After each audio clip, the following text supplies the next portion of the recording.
In X4, we're going to have a much more dynamic universe. We've focused on that a lot in the past with our previous games, but this time we've given the AI a lot more capability when it comes to managing their fleets, building up their forces, building in new areas, conquering space. And this is something that the player can get involved in as well when it comes to missions. The great thing about our more dynamic factions in this game is that they change the universe much more than ever before, and even for us it's not always predictable what it's going to look like. Every start is different, and at the same time this really helps to make the universe feel much more alive than ever before. That, and of course flying every ship. Yeah, you can fly every ship in the game. You can fly every small fighter, every medium bomber, every freighter, every miner, every capital ship and carrier if you want to. And it's a lot of fun.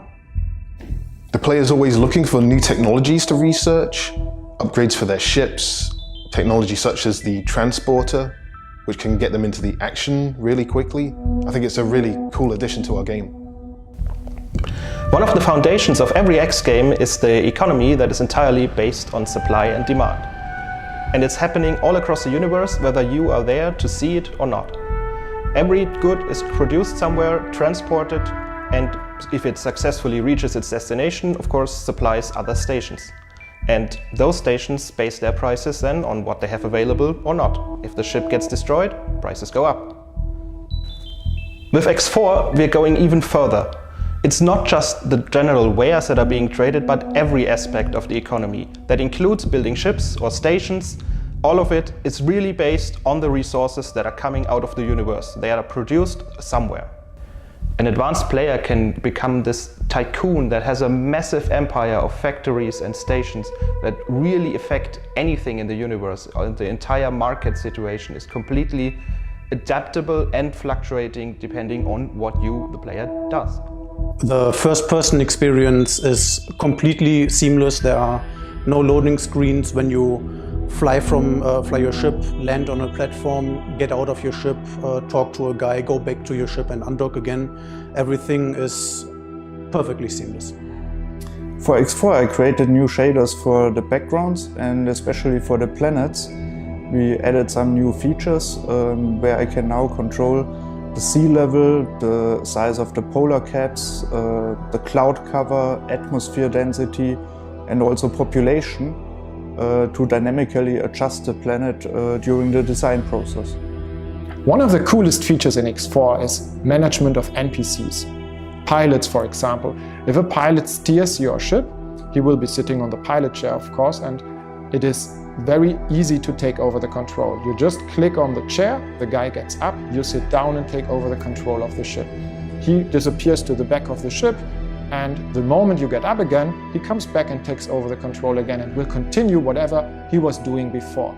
So if you give commands to your ships, it is very easy to take over temporarily and do something yourself.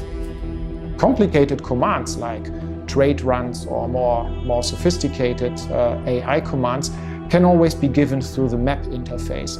The map is your one gateway to everything in the game, and you can control large fleets of ships with it. And the moment you jump into any of those ships through teleportation, you can take over each and every one of those ships very quickly. This is a very cool feature and one of the highlights of X4. The map has become an awesome tool to manage your universe-wide empire. You can see an entire overview and then zoom in seamlessly to micromanage even the smallest things if you want.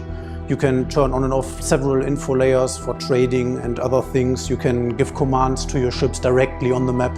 It's really cool. About the topic station building, the changes from Rebirth we made are that you can build stations in separate pieces. You are not bound to any build plans anymore.